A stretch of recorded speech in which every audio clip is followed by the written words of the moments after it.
ನಮಸ್ಕಾರ ವೀಕ್ಷಕರೇ, Karnataka power TV ನ್ಯೂಸ್ಗೆ ತಮ್ಮೆಲ್ಲರಿಗೂ ಸ್ವಾಗತ. ವಾರ್ತೆಗಳ ವಿವರ.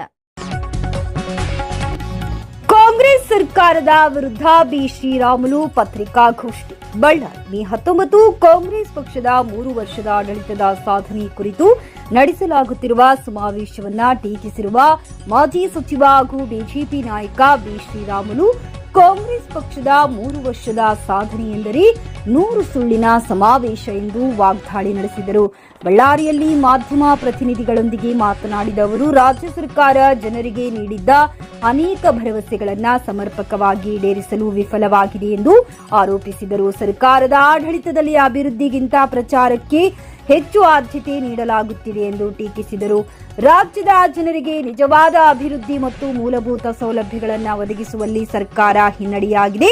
ಇಂತಹ ಸಂದರ್ಭದಲ್ಲಿ ಸಾಧನಾ ಸಮಾವೇಶ ನಡೆಸುವುದು ಜನರ ಗಮನ ಸೆಳೆಯುವ ಪ್ರಯತ್ನ ಎಂದು ಶ್ರೀರಾಮುಲು ಅಭಿಪ್ರಾಯಪಟ್ಟರು. ಇದೇ ವೇಳೆ ಸರ್ಕಾರದ ಕಾರ್ಯವೈಖರಿ ಬಗ್ಗೆ ಜನರಲ್ಲಿ ಅಸಮಾಧಾನ ಹೆಚ್ಚಾಗಿದ್ದು, ಮುಂಬರುವ ದಿನಗಳಲ್ಲಿ ಜನರು ಸೂಕ್ತ ಉತ್ತರ ನೀಡಲಿದ್ದಾರೆ ಎಂದು ಹೇಳಿದರು. ವರದಿಗಾರರು ಮೊಹಮ್ಮದ್ ರಫಿ, ಬಳ್ಳಾರಿ ಜಿಲ್ಲೆ. ಸರ್ಕಾರದ ಬಗ್ಗೆ ಬಹುಶಃ ಅವರು 19ನೇ ತಾರೀಕು 20ನೇ ತಾರೀಕು ಆದ ನಂತರ ಇವತ್ತು 3 ವರ್ಷಗಳ ಸಾಧನಾ ಸಮಾವೇಶವನ್ನು ಸರ್ಕಾರ ಮಾಡ್ಕೊಂತ ಇದೆ. ಈ 3 ವರ್ಷಗಳಲ್ಲಿ ಆ ಸರ್ಕಾರದ ಸಾಧನೆ ಏನಂದ್ರಿಗಿನ 100 ಸುಳ್ಳುಗಳು ಹೇಳಿರೋದೇ ಅದು ಸರ್ಕಾರದ ಸಾಧನೆ ಆಗಿದೆ. ಸಿದ್ದರಾಮಯ್ಯನವರು ಈ ಸುಳ್ಳಿನ ಮಾಲೀಕರವರು. ಡಿ ಕೆ ಶಿವಕುಮಾರ್ ಅವರು ಈ ಸುಳ್ಳಿನ ಸಾಕ್ಷಿದಾರರವರು. ಹಂಗಾಗಿ ಈ ಸರ್ಕಾರ ಸುಳ್ಳಿನ ಮೇಲೆ ಇವತ್ತು ಈ ಸರ್ಕಾರ ನಡೀತಾ ಇದೆ. ಉದಾಹರಣೆಯನ್ನು ಹೇಳಬೇಕಾದ್ರೆ, ಹಾಲು ಉತ್ಪಾದಕರಿಗೆ ಸುಮಾರು 700 ಕೋಟಿ ರೂಪಾಯಿ ನೀಡಬೇಕಾಯ್ತು. ಇಲ್ಲಿ ತನಕ ಕೂಡ ಬಾಕಿ ನೀಡಲಿಲ್ಲ. ಹಾಲು ಉತ್ಪಾದಕರಿಗೆ 700 ಕೋಟಿ ರೂಪಾಯಿ. ಜೊತೆಲಿ ಬಿತ್ತನೆ ಬೀಜಕ್ಕೆ ಸುಮಾರಾಗಿ 60% ಜಾಸ್ತಿ ರೇಟ್ ಮಾಡಿದೆ ಅಂದ್ರೆ ಏರಿಕೆಯನ್ನು ಮಾಡಂತ ಕೆಲಸ ಆಗಿದೆ. 60% ಬಿತ್ತನೆ ಬೀಜಕ್ಕೆ. ದೇಶದಲ್ಲಿದ್ದಂತ ರೈತರು ಆತ್ಮಹತ್ಯೆಗಳು ಕಡಿಮೆ ಆಗ್ತಾ ಇದಾವ. ದೇಶದಲ್ಲಿದ್ದಂತ ಪ್ರಧಾನಮಂತ್ರಿಗಳಾದಂತ ನರೇಂದ್ರ ಮೋದಿಜಿಯವರ ನೇತೃತ್ವದಲ್ಲಿ ದೇಶದಲ್ಲಿ ಇವತ್ತು ರೈತರ ಆತ್ಮಹತ್ಯೆಗಳು ಕಡಿಮೆ ಆಗ್ತಾ ಇದಾವ. ಆದ್ರೆ ಕರ್ನಾಟಕ ರಾಜ್ಯದಲ್ಲಿ ಸಿದ್ದರಾಮಯ್ಯ ಸರ್ಕಾರ ಇವತ್ತು ರೈತರು ಸಾಕಷ್ಟು ಆತ್ಮಹತ್ಯೆಗಳನ್ನು ಮಾಡಿಕೊಂಡು ಇವತ್ತು ಆತ್ಮಹತ್ಯೆಗಳ ಭಾಗ್ಯವನ್ನು ಕೂಡ ಮುಂದುವರಿಸಂತ ಕೆಲಸ ಈ ಸರ್ಕಾರ ಮಾಡ್ತಾ ಇದೆ. ನಾವು ಅನ್ಕೊಂಡಿದ್ವಿ ದೇಶದಲ್ಲಿ ಇವತ್ತು ರೈತರು ಆತ್ಮಹತ್ಯೆಗಳು ಕಡಿಮೆ ಆಗ್ತಾ ಇದೆ ಅಂದ್ರೆ ರಾಜ್ಯದಲ್ಲಿ ಕೂಡ ಕಡಿಮೆ ಆಗ್ಬೇಕಂತ ತಿಳ್ಕೊಂಡಿದ್ವಿ. ಆದ್ರೆ ಇವತ್ತು ಸಿದ್ದರಾಮಯ್ಯ ಅವರು ರೈತರ ಆತ್ಮಹತ್ಯೆ ಭಾಗ್ಯವನ್ನು ಕೂಡ ಮುಂದುವರಿಸಂತ ಕೆಲಸ ಕೂಡ ಮಾಡಿದಾರ. ರೈತರ ಆತ್ಮಹತ್ಯೆಯನ್ನು ಇವತ್ತು ಸಾಕಷ್ಟು ಕಡೆ ಆಗ್ತಾ ಇದೆ. ಈ ಸರ್ಕಾರ ಏನ್ ಮಾಡ್ತಾ ಇದ್ರಿಗಿನ ಒಂದು 6ನೇ ಗ್ಯಾರಂಟಿ ಅಂದ್ರಿಗಿನ ಇವತ್ತು ಈ ಬರಗೈನ ಸರ್ಕಾರ ಅಂದ್ರಿಗಿನ ಖಾಲಿ ಕೈಗಳ ಸರ್ಕಾರ ಆಗಿದೆ. ಬರಗೈನ ಸರ್ಕಾರ ಇವತ್ತು ರಾಜ್ಯದಲ್ಲಿ 23ನೇ ವರ್ಷದಲ್ಲಿ 2023ನೇ ಇಸ್ವಿದಲ್ಲಿ 2423 ಮಂದಿ ರೈತರ ಆತ್ಮಹತ್ಯೆಯನ್ನು ಮಾಡ್ಕೊಂಡಿದಾರ. 2023 ಮಂದಿ ರೈತರ ಆತ್ಮಹತ್ಯೆಯನ್ನು ಮಾಡ್ಕೊಂಡಿದಾರ. ಅದೇ ರೀತಿ 24ರಲ್ಲಿ 2971 ಮಂದಿ ರೈತರ ಆತ್ಮಹತ್ಯೆಗಳನ್ನು ಮಾಡ್ಕೊಂಡಿದಾರ. 2971. ಈ ಸರ್ಕಾರ ಇವತ್ತು ಮಾನಗೆಟ್ಟ ಸರ್ಕಾರ ಅನ್ನಂತ ಮಾತನ್ನು ಹೇಳಬೇಕಾಗುತ್ತೆ. ಇವತ್ತು ರೈತರು ಬಿತ್ತನೆ ಬೀಜನ ವಿಚಾರದಲ್ಲಿ ಈ ಬಿತ್ತನೆ ಬೀಜ ವಿಚಾರದಲ್ಲಿ ಸಂಪೂರ್ಣವಾಗಿ ಯೋಗ್ಯತೆಯನ್ನು ಕಳ್ಕೊಂಡು ಕೇಂದ್ರ ಸರ್ಕಾರ ಕೊಟ್ಟಂತ ರಸಗೊಬ್ಬರವನ್ನು ಎಲ್ಲ ರೀತಿಯಲ್ಲೂ ಕೂಡ ಕಳ್ಳ ಸಂತೆಯಲ್ಲೂ ಕೂಡ ಮಾರಾಟ ಮಾಡ್ಕೊಂಡಂತ ಕೆಲಸ ಈ ಸರ್ಕಾರ ಮಾಡ್ತಾ ಇದೆ. ಇವತ್ತು ಅವತ್ತಿನ ಸಂದರ್ಭದಲ್ಲಿ ದೇಶದ ಪ್ರಧಾನಮಂತ್ರಿಗಳಂತ ನರೇಂದ್ರ ಮೋದಿಜಿಯವರು ಒಂದು ಕಡೆ ನಮ್ಮ ಮುಖ್ಯಮಂತ್ರಿಗಳು, ಮಾಜಿ ಮುಖ್ಯಮಂತ್ರಿಗಳಂತ ಸನ್ಮಾನ್ಯ ಯಡಿಯೂರಪ್ಪನವರು ಕಿಸಾನ್ ಸನ್ಮಾನ್ ಯೋಜನೆಯನ್ನು ತಂದ್ರು. ಈ ಕಿಸಾನ್ ಸನ್ಮಾನ್ ಯೋಜನೆ ತಂದಂತ ಟೈಮಲ್ಲಿ ರಾಜ್ಯ ಸರ್ಕಾರದಿಂದ 6,000 ರೂಪಾಯಿ, ಕೇಂದ್ರ ಸರ್ಕಾರದಿಂದ 4,000 ರೂಪಾಯಿ ಕೊಟ್ಟು 10,000 ರೂಪಾಯಿ ಕೊಡಬೇಕಾಯ್ತು. ಆದ್ರೆ ಇವತ್ತು ಕಿಸಾನ್ ಸನ್ಮಾನ್ ಯೋಜನೆಯನ್ನು ಸಂಪೂರ್ಣವಾಗಿ ಈ ಯೋಜನೆಯನ್ನು ನಿಲ್ಲಿಸಂತ ಕೆಲಸ ಈ ಸರ್ಕಾರ ಮಾಡಿದೆ. ಅದರ ಜೊತೆಲಿ ಇವತ್ತು ಸನ್ಮಾನ್ಯ ಯಡಿಯೂರಪ್ಪನವರು, ಬೊಮ್ಮಾಯಿನವರು ಸೇರಿಕೊಂಡು ವಿದ್ಯಾನಿಧಿ ಯೋಜನೆಯನ್ನಂತ ತಂದ್ರು. ರೈತರಿಗೆ ಇವತ್ತು ನಮ್ಮ ಸರ್ಕಾರ ಇದ್ದಂತ ಟೈಮ್ ವಿದ್ಯಾ ಯೋಜನೆಯನ್ನು ತರಂತ ಕೆಲಸ ಮಾಡಿದ್ರು. ಅದ್ರ ಕೂಡ ಸ್ಥಗಿತ ಮಾಡಂತ ಕೆಲಸ ಈ ಸರ್ಕಾರ ಮಾಡಿದೆ. ಇವತ್ತು ಈ ಸರ್ಕಾರ 3 ವರ್ಷಗಳ ಸಾಧನೆ ಅಂತ ಇದಾರಲ್ಲ, ಈ 3 ವರ್ಷಗಳಲ್ಲಿ ಸಾಧನೆಗಳಲ್ಲಿ ವಿದ್ಯುತ್ ದರ ಎಷ್ಟು ಜಾಸ್ತಿ ಆಗಿದೆ, ಇವತ್ತು ನೀರಿನ ದರ ಎಷ್ಟು ಜಾಸ್ತಿ ಆಗಿದೆ, ಒಂದ್ ಕಡೆ ವಿದ್ಯುತ್ ದರ ಜಾಸ್ತಿ ಆಗಿದೆ, ನೀರಿನ ದರ ಜಾಸ್ತಿ ಆಗಿದೆ, ಸುಮಾರಾಗಿ ಮೆಟ್ರೋ ದರ ಎಷ್ಟು ಜಾಸ್ತಿ ಆಗಿದೆ, ಜೊತೆಲಿ ಭೂಮಿ ರಿಜಿಸ್ಟರ್ ಮಾಡ್ಬೇಕಂದ್ರೆ ಅದ್ರ ದರ ಎಷ್ಟು ಜಾಸ್ತಿ ಆಗಿದೆ, ಜೊತೆಲಿ ಡೆತ್ ಸರ್ಟಿಫಿಕೇಟ್ ಅನ್ನು ಪಡ್ಕೋಬೇಕಂದ್ರೆ ಅದರಲ್ಲಿ ಕೂಡ ರೇಟ್ ಏರಿಕೆಯನ್ನು ಮಾಡಂತ ಕೆಲಸ ಮಾಡಿದಾರೆ. ಈ ಸರ್ಕಾರದ ಎಲ್ಲ ನೀತಿ ವಿಚಾರವನ್ನು ನೋಡಿದಂತ ಟೈಮಲ್ಲಿ ಇವತ್ತು ಎಲ್ಲ ಗ್ಯಾರಂಟಿ ಹೆಸರುಗಳ ಮೇಲೆ ಮರಳು ಮಾಡಂತ ಕೆಲಸ ಈ ಸರ್ಕಾರ ಮಾಡ್ತಾ ಇದೆ. 3 ವರ್ಷ ಅವಧಿಯಲ್ಲಿ ಅವ್ರು ಮಾಡಿದ ಅಭಿವೃದ್ಧಿ ಕೆಲಸಗಳು ಏನೂ ಇಲ್ಲ. 3 ವರ್ಷದ ಅಭಿವೃದ್ಧಿಯಲ್ಲಿ ಯಾವುದು ಕೂಡ ಇಲ್ಲ. ಯಾಕಂದ್ರೆ ಇವತ್ತು ಒಂದು ಕಡೆ ಸಾರಿಗೆ ನೌಕರಸ್ಥರು ಮುಷ್ಕರವನ್ನು ನಾಳೆನೋ ನಾಡ್ದಕ್ಕೋ ತೀರ್ಮಾನವನ್ನು ತಗೊಂತ ಇದೆ. ಮಧ್ಯರಾತ್ರಿದಿಂದ ಪ್ರಾರಂಭ ಆಗ್ತಾ ಇದೆ.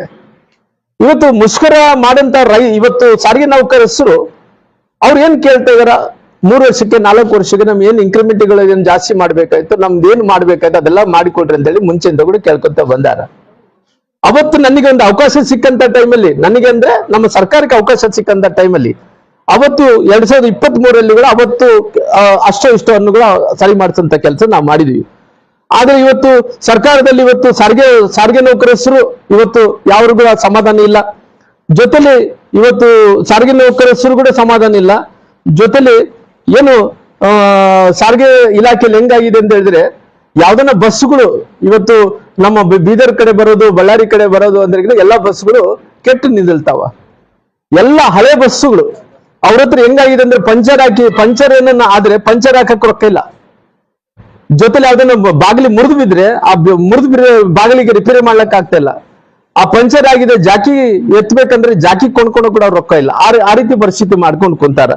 ಇವತ್ತು ಎಲ್ಲವನ್ನು ಕೂಡ ಇವತ್ತು ಈ ಸರ್ಕಾರ ಇವತ್ತು ನೋಡ್ರಿ, ಶಾಲೆ ಮಕ್ಕಳಿಗೆ ಶೂ ಸಾಕ್ಸ್ ಕೊಡ್ಬೇಕಾಯ್ತು, ಇಲ್ಲಿ ತನಕ ಶೂ ಸಾಕ್ಸ್ ಕೊಡ್ಲಿಲ್ಲ. ಅಂಗನವಾಡಿ ಕಾರ್ಯಕರ್ತರು ಬೀದಿಗಳು ಹೋರಾಟವನ್ನು ಮಾಡ್ತಾ ಇದ್ದಾರ. ಅಂಗನವಾಡಿ ಕಾರ್ಯಕರ್ತರು ಅವತ್ತಿನ ಸಂದರ್ಭದಲ್ಲಿ ರಾಮ್ಲು ಅಂಗನವಾಡಿ ಕಾರ್ಯಕರ್ತರು ಇರಬೇಕು, ಆಶಾ ಕಾರ್ಯಕರ್ತರು ಇರಬೇಕು ಅನ್ನಂತ ಅವತ್ತಿನ ಸಂದರ್ಭದಲ್ಲಿ ಸರ್ಕಾರಗಳು ತೀರ್ಮಾನ ತಗೊಂಡ ನಂತರ ಕೂಡ ಅದಕ್ಕೆ ಯಾವಾಗ ಸರ್ಕಾರಗಳು ಬರ್ತಾವ ಅವೆಲ್ಲ ಕೂಡ ಅವ್ರು ಶಕ್ತಿ ತುಂಬಂತ ಕೆಲಸ ಮಾಡ್ಬೇಕಾಯ್ತು. ಇವತ್ತು ಅಂಗನವಾಡಿ ಕಾರ್ಯಕರ್ತರುಗಳು ಸಂಬಳ ಹೆಚ್ಚಿಸಬೇಕು ಅಂತೇಳಿ ಅವ್ರು ಕೂಡ ಹೋರಾಟವನ್ನು ಮಾಡಂತ ಕೆಲಸ ಆಗ್ತಾ ಇದೆ. ಅದ್ರ ಜೊತೆ ಸರ್ಕಾರಿ ನೌಕರರು, ಇವತ್ತು ಸರ್ಕಾರಿ ನೌಕರರಿಗೆ ಸಂಬಳ ಇಲ್ಲ.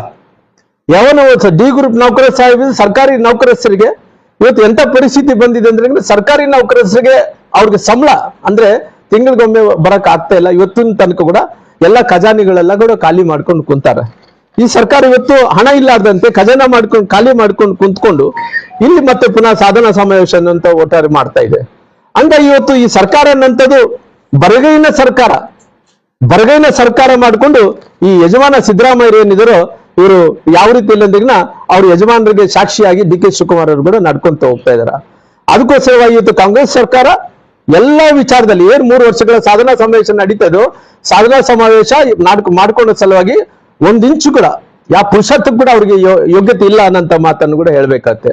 ಅಭಿವೃದ್ಧಿ ವಿಚಾರದಲ್ಲಿ ಇವತ್ತು ಏನಾಗ್ತಾ ಇದೆ, ಅಭಿವೃದ್ಧಿ ವಿಚಾರದಲ್ಲಿ ಯಾವುದೇ ಈ ರಾಜ್ಯದಲ್ಲಿ ಶೂನ್ಯ ಅಭಿವೃದ್ಧಿ, ಯಾವುದೇ ಅಭಿವೃದ್ಧಿಗಳನ್ನು ಆಗ್ತಾ ಇಲ್ಲ. ಏನಂತ ಹೇಳಿದ್ರೆ ಅವ್ರನ್ನ ಡೈವರ್ಟ್ ಮಾಡ್ಬೇಕು ಅನ್ನಂತ ಕಾರಣದಿಂದ, ಜನರು ಇವತ್ತು ಅಭಿವೃದ್ಧಿ ಬಗ್ಗೆ ಕೇಳ್ತಾರೆ ಅನ್ನೋದ್ ಕಾರಣದಿಂದ ಡೈವರ್ಟ್ ಮಾಡ್ಬೇಕು ಅನ್ನಂತ ಕಾರಣದಿಂದ ಇವತ್ತು ಎಲ್ಲೋ ಒಂದು ಕಡೆ ಸ್ವಲ್ಪ ಮಂದಿನ ಜಾತಿಗಳ ಮಧ್ಯೆ ಒಡೆಯೋದು, ಯಾವ ರೀತಿಯಲ್ಲಿ ಅಂದ್ರೆಗಿನ ನಾವು ಹಿಂದೂಗಳು ಮುಸಲ್ಮಾನರ ಬಗ್ಗೆ ಒಡೆಯೋದು ಅನ್ನಂತ ರೀತಿಯಲ್ಲಿ ಇವತ್ತು ಅವ್ರನ್ನ ಗುಣಗಾನ ಮಾಡಬೇಕು ಅನ್ನಂತ ಪ್ರಯತ್ನವನ್ನು ಇವತ್ತು ಮಾಡಂತ ಕೆಲಸ ಸಿದ್ದರಾಮಯ್ಯ ಮಾಡ್ತಾ ಇದಾರೆ. ಬಹುಶಃ ನಾನು ಮೊನ್ನೆ ನೋಡ್ತಾ ಇದ್ದೆ, ಈ ವಿಚಾರದಲ್ಲಿ ನಮ್ಮ ಮಕ್ಕಳ ವಿಚಾರದಲ್ಲಿ ಯಾವುದೇ ತಾರತಮ್ಯ ಇಲ್ಲದೆ ಎಲ್ಲ ಮಕ್ಕಳು ನಮ್ಮ ಮಕ್ಕಳಿದ್ದಂತೆ ಹಿಜಾಬ್ ವಿಚಾರದಲ್ಲಿ ಸುಪ್ರೀಂ ಕೋರ್ಟ್ ಅಲ್ಲಿ ನಡೀತಾ ಇದೆ. ಸುಪ್ರೀಂ ಕೋರ್ಟ್ ನಡೆಯುವಂತ ಟೈಮಲ್ಲಿ ಇಲ್ಲ ಡೈವರ್ಟ್ ಆಗ್ಬೇಕಲ್ಲ, ಈ ಡೈವರ್ಟ್ ಆಗ್ಬೇಕನ್ನಂತ ಕಾರಣದಿಂದ ಹಿಜಾಬ್ ವಿಚಾರವನ್ನು ಕೂಡ ಅವರು ನಿಷೇಧ ಮಾಡಿದಂತದ್ದು ಕೂಡ ವಾಪಸ್ ತಗೊಂಡು, ಅದಕ್ಕೆ ನಂದೇನು ಅಭ್ಯಂತರ ಇಲ್ಲ. ಆದ್ರೆ ಎಲ್ಲಿ ನೀವು ಏನ್ ಕೆಲಸ ಮಾಡ್ಬೇಕಾಯ್ತು, ಹೆಂಗ್ ಡೈವರ್ಟ್ ಮಾಡ್ಬೇಕಂದೇಳಿ ಬುದ್ಧಿ ಹಿಡ್ಕೊಂಡು ನೀವು ಹೆಂಗ ಯೋಚನೆ ಮಾಡ್ಕೊಂಡು ಕೆಲಸ ಮಾಡ್ತಾ ಇದ್ರಿ, ಇವೆಲ್ಲ ಏನಂತ ಹೇಳಿದ್ರೆ ಎಲ್ಲೋ ಒಂದು ಕಡೆ ಜನರನ್ನ ಡೈವರ್ಟ್ ಮಾಡ್ಬೇಕು, ಎಲ್ಲೋ ಒಂದು ಕಡೆ ಡೈವರ್ಟ್ ಮಾಡ್ಬೇಕನ್ನಂತ ಕಾರಣದಿಂದ ಅವ್ರಿಗೆ ನಾವು ವಿಶೇಷವಾದಂತ ಪ್ಯಾಕೇಜ್ ಅನ್ನು ಕೊಡ್ತೀವಿ ಅನ್ನೋಂಥದ್ದು ಅದೆಲ್ಲ ಬೇಡ. ಯಾಕಂದ್ರೆ ಇವತ್ತು ನೀನು ಮಕ್ಕಳು ಎಲ್ಲ ಈ ದೇಶದಲ್ಲಿದ್ದಂತ ಎಲ್ಲಾ ಜಾತಿಯ ಮಕ್ಕಳು ಒಂದನ್ನಂತ ಭಾವನೆ ಬಂದ್ರೆಗಿನ, ಈ ರಾಜ್ಯದಲ್ಲಿದ್ದಂತ ಎಲ್ಲಾ ಜಾತಿಯ ಮಕ್ಕಳು ಒಂದನ್ನಂತ ಭಾವನೆ ಬಂದ್ರೆ ಈ ರೀತಿ ತಾರತಮ್ಯ ಮಾಡಕ್ ಹೋಗಲ್ಲ. ಯಾಕಂದ್ರೆ ಇವತ್ತು ಸಾಕಷ್ಟು ನಿಮ್ದು ಯಾವ ರೀತಿ ಮನಸ್ಥಿತಿ ಇದೆ ಅಂತ ಹೇಳಿದ್ರಿಗಿನ, ನಿಮ್ಮ ರಾಜ್ಯಸಭಾ ಸದಸ್ಯರಾದಂತ ನಮ್ಮ ಬಳ್ಳಾರಿಯವರಾದಂತ ಅವ್ರು ಯಾರು MP ಅವರು ನಾಸೀರ್ ಹುಸೇನ್ ಅವರು ಪಾಕಿಸ್ತಾನಿಗೆ ಜಿಂದಾಬಾದ್ ಅಂತವ್ರ ಪರವಾಗಿ ನಿಲ್ತಾರೆ ಇವರೆಲ್ಲರೂ ಕೂಡ. ನಮ್ಮ ದೇಶದಲ್ಲಿದ್ದಂತ ವ್ಯಕ್ತಿ ನಮ್ಮ ದೇಶದಲ್ಲಿದ್ದಂತ ನೀರು ಕುಡಿಯಂತ ವ್ಯಕ್ತಿ, ನಮ್ಮ ದೇಶದಲ್ಲಿದ್ದ ಆಯ್ಕೆಯಾದಂತ ವ್ಯಕ್ತಿ, ನಮ್ಮ ಪ್ರಜಾಪ್ರಭುತ್ವದಿಂದ ಕೆಲಸ ಮಾಡಂತ ವ್ಯಕ್ತಿ, ಅವರು ಪಾಕಿಸ್ತಾನಕ್ಕೆ ಜಿಂದಾಬಾದ್ ಅಂತವ್ರ ಪರವಾಗಿ ನಿಲ್ಲಂತ ಕೆಲಸ ಮಾಡ್ತಾ ಇದೆ. ಇವತ್ತು ಏನಾಗ್ತಾ ಇದೆ, ಇವತ್ತು ಹಿಂದೂ ಧರ್ಮಕ್ಕೆ ಇವತ್ತು ಭಾವನೆಗಳಿಗೆ ಧಕ್ಕೆ ತರಂತ ಕೆಲಸ ಆಗ್ತಾ ಇದೆ. ಅದಕ್ಕೋಸ್ಕರವಾಗಿ ಹಿಂದೂ ಹಬ್ಬಗಳ ಮೇಲೆ ಕಲ್ಲು ತೂರಾಟಗಳು ಆಗ್ತಾ ಇದಾವ. ಇವತ್ತು ಎಲ್ಲಿ ಬೇಕಾದ್ರೆ ಅಲ್ಲಿ ಪ್ರಚೋದನೆಯನ್ನು ಕೊಡುವಂತ ಕೆಲಸ ಆಗ್ತಾ ಇದೆ. ಇವತ್ತು ಸರ್ಕಾರ ಎಲ್ಲ ಆಡಳಿತದಲ್ಲಿ ವೈಫಲ್ಯ ಆಗ್ತಾ ಇದೆ. ಆಡಳಿತ ವಿಚಾರದಲ್ಲಿ ಮುಚ್ಕೋಬೇಕು ಅನ್ನೋಂತ ಕಾರಣದಿಂದ ಇವೆಲ್ಲ ಕೂಡ ಪ್ಲಾನ್ ಮಾಡುವಂತ ಕೆಲಸ ಆಗ್ತಿದೆ. ಸಮುದಾಯಗಳನ್ನು ಎತ್ತಿ ಕಟ್ಟುವಂತ ಕೆಲಸ ಆಗ್ತದೆ. ಇವೆಲ್ಲ ಕೂಡ ಬೇಕಾಗಲಿಲ್ಲ. ಆದ್ರೆ ಸರ್ಕಾರ ನಡೆಸಬೇಕಂದ್ರೆಗಿನ ಇವೆಲ್ಲ ಕೂಡ ಕುಂಟಿನ ಹೇಳ್ಕೊಂಡು ಯಾರನ್ನೂ ಕೂಡ ಎತ್ತಿಡುವಂತ ಕೆಲಸ ತಾವೇನು ಮಾಡ್ತಾ ಇದ್ರು. ಹಂಗಾಗಿ ತಾವೆಲ್ಲರೂ ಕೂಡ ಈ 3 ವರ್ಷದ ಸಾಧನೆಗಳಲ್ಲಿ ಏನು ಮಾಡ್ಲಿಕ್ಕಾಗಲಿಲ್ಲ. ಈ 3 ವರ್ಷಗಳ ಸಾಧನೆಯಲ್ಲಿ 0 ಆಗಿದೆ. ಇವತ್ತು DK ಶಿವಕುಮಾರ್ ಸಿದ್ದರಾಮಯ್ಯ ಜಗಳದಲ್ಲಿ ಇವತ್ತು ಎಲ್ಲವನ್ನು ಕೂಡ ಗಾಳಿ ತೂರಿ ಬಿಟ್ಟಿದ್ದಾರೆ. ನಿಮ್ಮ ಸರ್ಕಾರದ ಸಾಧನೆ ಒಂದ್ ಹೇಳ್ರ, ಈ ರೀತಿ ಮಾಡಿದೀವಪ್ಪ ಅನ್ನೋ ಒಂದು ಸಾಧನೆ ಹೇಳ್ರಿ. ನಿಮ್ಮ ಸರ್ಕಾರದ ಸಾಧನೆ ಏನಂದ್ರೆ ವಾಲ್ಮೀಕಿ ಅಭಿವೃದ್ಧಿ ನಿಗಮದಲ್ಲಿ ಹಣವನ್ನು ಹೊಡೆದಿದ್ರಿ, ಅದಕ್ಕೋಸ್ಕರವಾಗಿ ಸಮಾವೇಶ ಮಾಡ್ತೀರಿ. ಮಾರ್ಸಿ ವಾಲ್ಮೀಕಿ ಅಭಿವೃದ್ಧಿ ನಿಗಮದಲ್ಲಿ ಇವತ್ತು ಹಣ ಹೊಡೆದಕ್ಕೋಸ್ಕರವಾಗಿ ಸಮಾವೇಶ ಮಾಡ್ತೀರಿ. ಅಬಕಾರಿ ಇಲಾಖೆಯಲ್ಲಿ ಲೂಟಿ ಮಾಡಿದಕ್ಕೋಸ್ಕರವಾಗಿ ಇವತ್ತು ಸಮಾವೇಶ ಮಾಡ್ತೀರಿ. ರೈತರ ಆತ್ಮಹತ್ಯೆ ಮಾಡ್ಕೊಂಡಿದ್ದಕ್ಕೋಸ್ಕರವಾಗಿ ನೀವು ಸಮಾವೇಶ ಮಾಡ್ತೀರಿ. ನಿಮ್ಮ ಚೀಲಗಳು ನಿಮ್ಮ ಯಾವ ರೀತಿಯಲ್ಲಿ ಅಧಿಕಾರಿಗಳ ಮೇಲೆ ದರ್ಪ ಮಾಡ್ತಾ ಇದಾರಲ್ಲ. ಇವತ್ತು ಎಲ್ಲಾ ಕಡೆ ಕೂಡ ನಿಮ್ಮ ಚೀಲಗಳು, ಕಾಂಗ್ರೆಸ್ನ ಚೀಲಗಳು ಎಲ್ಲಾರು ಕೂಡ ನಾವೇ MLAಗಳು, ನಾವೇ MP ಗಳು, ನಮ್ದೇ ಸರ್ಕಾರ ಅಂತೇಳಿ ನಿಮ್ಮ ದಬ್ಬಾಳಿಕೆ ನಡೆಸ್ತಾ ಇದಾರಲ್ಲ. ಅದಕ್ಕೋಸ್ಕರವಾಗಿ ಇವತ್ತು ಸಮಾವೇಶ ಮಾಡ್ತಾ ಇದ್ರಿ. ಯಾವ ಪುರುಷಾರ್ಥಕ್ಕೋಸ್ಕರವಾಗಿ ಇವತ್ತು ಸಮಾವೇಶ ಮಾಡ್ತಿದ್ರಿ. ಇವತ್ತು ಎಲ್ಲರನ್ನೂ ಕೂಡ ಧಮಕಿ ಹಾಕೋದು, ಅದಕ್ಕೋಸ್ಕರವಾಗಿ ಎಲ್ಲರನ್ನ ಬೆದರಿಸೋದು. ಇವತ್ತು ಎಲ್ಲಾರು ಕೂಡ ನಮ್ಮ ಕುಕ್ಕರ್ ಬಾಂಬ್ ಬ್ಲಾಸ್ಟ್ ಮಾಡಿದಂಥವ್ರನ್ನ ಬಾಂಬ್ ನಮ್ಮ ಬ್ರದರ್ಸ್ ಅನ್ನಂತವ್ರದ್ದು, ಯಾರ್ಯಾರು ಇಲ್ಲಿಗಲ್ಲೇ ಎಲಿಮೆಂಟ್ಸ್ ಆಗಿ ಮಾಡ್ತಾರೋ ಎಲ್ಲರೂ ಕೂಡ ಸಪೋರ್ಟ್ ಮಾಡೋಂಥವ್ರು.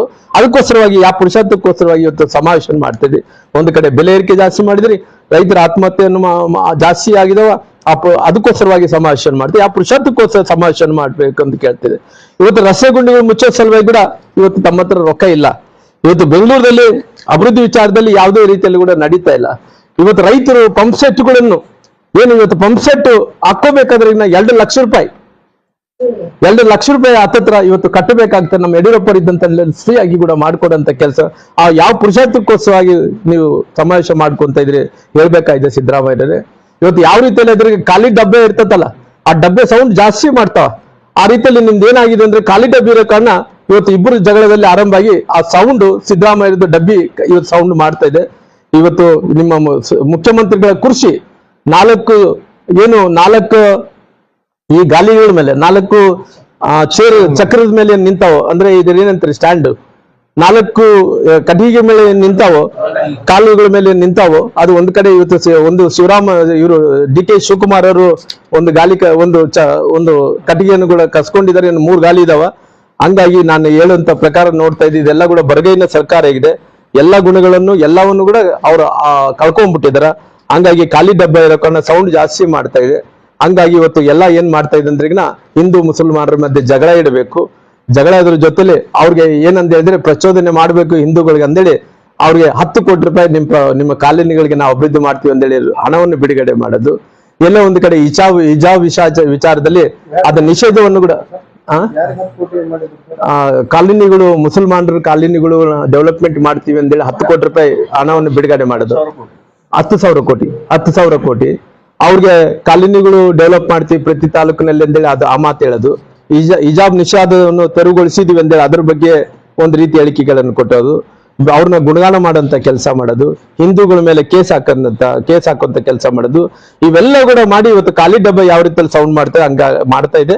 ಹಂಗಾಗಿ ಇವತ್ತು ಮುಂಬರುವಂತ ದಿನಗಳಲ್ಲಿ ಈ ಸರ್ಕಾರಕ್ಕೆ ತಕ್ಕ ಪಾಠವನ್ನು ಕಲಿಸಂತ ಕೆಲಸ ಮಾಡ್ತಾರ. ಹಂಗಾಗಿ ಖಾಲಿ ಡಬ್ಬೆ ಅಂತ ಸರ್ಕಾರ ಮುಂದಿನ ದಿನಗಳಲ್ಲಿ ಯಾವುದೇ ರೀತಿಯಲ್ಲೂ ಕೂಡ ಇವತ್ತು ಸಂಘಟನೆ ಜೊತೆಲಿ ಜನರ ಜಾಗೃತಿಯನ್ನು ಮೂಡಿಸಂತ ಏನ್ ಕೆಲಸ ಮಾಡ್ತಾ ಇದೀವೋ 28ಕ್ಕೆ ಖಂಡಿತವಾಗಿ ಸೂರ್ಯಚಂದ್ರ ಎಷ್ಟು ಸತ್ಯನೋ ಕರ್ನಾಟಕ ರಾಜ್ಯದಲ್ಲಿ ಭಾರತೀಯ ಜನತಾ ಪಾರ್ಟಿ ಸರ್ಕಾರ ಬರ್ಲಿಕ್ಕೋಸ್ಕರವಾಗಿ ಎಲ್ಲರೂ ಕೂಡ ಶ್ರಮ ಪಡ್ತೀವಿ, ಕೆಲಸ ಮಾಡ್ತೀವಿ, ಅಧಿಕಾರವನ್ನು ತಂದೆ ತರ್ತೀವಿ ಅನ್ನೋಂಥ ವಿಶ್ವಾಸ ನಮ್ಮಲ್ಲಿದೆ.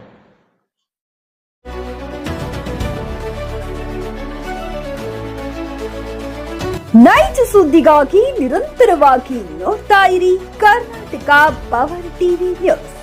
ನೀವು ಇನ್ನ ನಮ್ಮ ಚಾನೆಲ್ ಸಬ್ಸ್ಕ್ರೈಬ್ ಮಾಡಿಲ್ಲ ಅಂದ್ರೆ ಕೂಡಲೇ ಸಬ್ಸ್ಕ್ರೈಬ್ ಮಾಡಿ, ಲೈಕ್ ಮಾಡಿ, ಕಮೆಂಟ್ ಮಾಡಿ ಮತ್ತು ಶೇರ್ ಮಾಡಿ.